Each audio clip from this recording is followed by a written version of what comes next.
6-6 दिन हमने खाना नहीं खाया। वॉशरूम की जो नल होते थे उनमें से पानी पीते थे। ऊपर फैमिलीज बैठी हुई थी सर, वो भी रोला डाल रही थी, हमारे छोटे छोटे बच्चे हैं, हमें बचा लो। नेवी का शिप आया, उसने रस्सी डाल के रस्सी को खींचा है, हमारा शिप उलट गया। वो सर दूर तकरीबन 1.5-2 किलोमीटर जाके देखता रहा हमें कौन मर रहा है कौन जी रहा है, लेकिन वो हमारे पास नहीं था। बिल्कुल ना जाएं उधर। इस वक्त भी कम से कम 15 से 20 हज़ार बंदा लीबिया में फंसा हुआ है, जो ना आगे जो गया ना वो पीछे जो गया। यूनान कश्ती हादसे में 12 के करीब जो हैं वो खुशकिस्मत अफराद थे जो बच गए थे, जिनमें से 4 का तल्लुक गुजरात से था।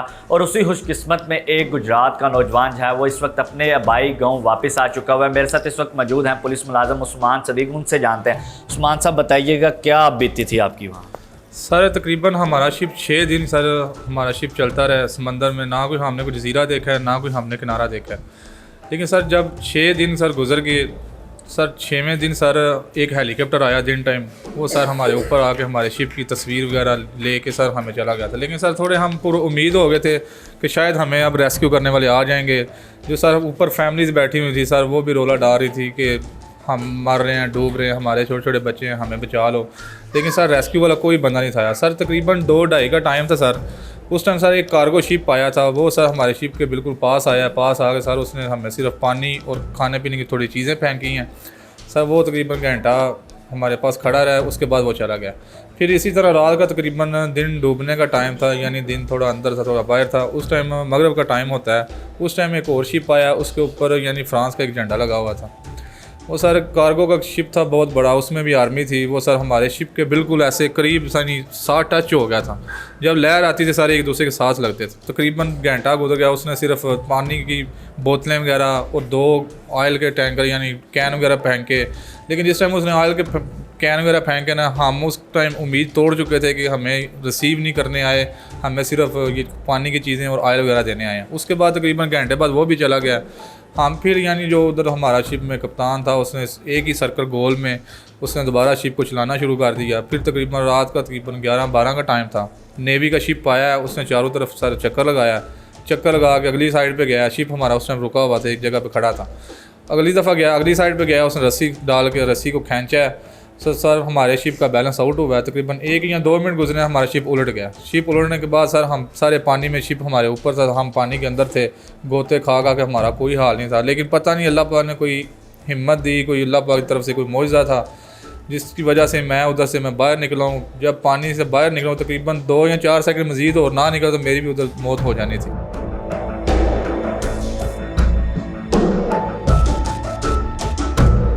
उसके बाद सर जो हम जिसने रस्सा डाल कर नेवी के शिप ने हमें खींचा था, वो सर दूर तकरीबन 1.5-2 किलोमीटर जाकर देखता रहा हमें कि कौन मर रहा है कौन जी रहा है। लेकिन वो हमारे पास नहीं था, ना ही उसने किसी को रिसीव किया, ना ही किसी को उसने बचाया।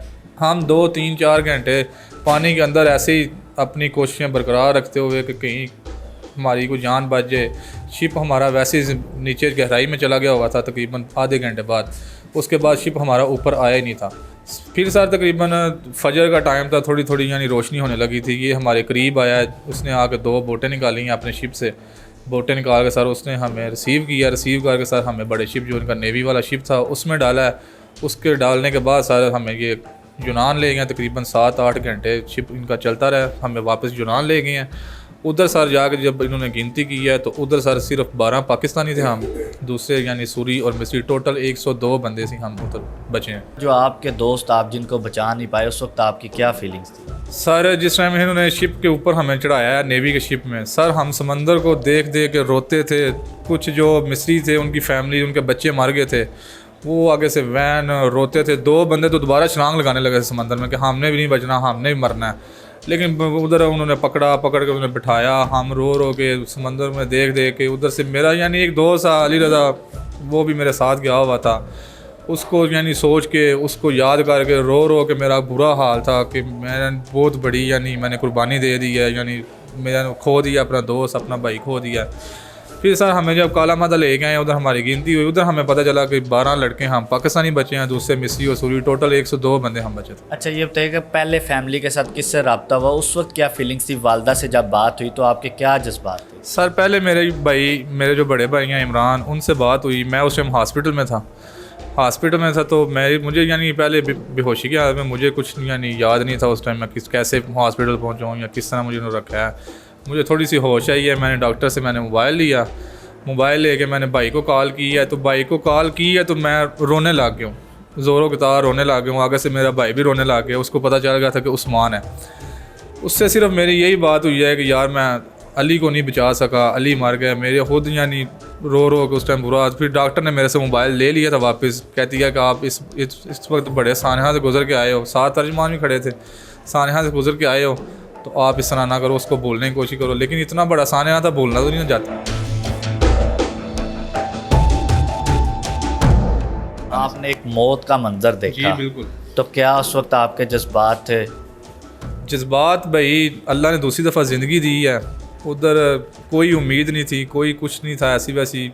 बस अल्लाह पाक का शुक्र है, कोई माँ बाप की दुआएं, बहन भाइयों की दुआएं थी जिसकी वजह से बच गया हूँ, लेकिन उधर से बचना मुश्किल। आप यहाँ पर पुलिस मुलाजमत कर रहे थे, तो पुलिस के महकमे में आप तो बड़े सेटल जा रहे थे बिल्कुल कंप्यूटर। अल्हम्दुलिल्लाह मैं खुश भी था अपनी फैमिली में, घर वाले भी कहते थे ना जाओ, अल्लाह पाक ने इतनी इज़्ज़त दी हुई है। बस इंसान हो, जिस तरह इंसान से गलती होती है, मेरे से भी गलत फ़ैसला हो चुका था, बस किसी की बातों में आके मैं भी चला गया, तो फिर सर नुकसान हुआ जब उधर पहुंचे।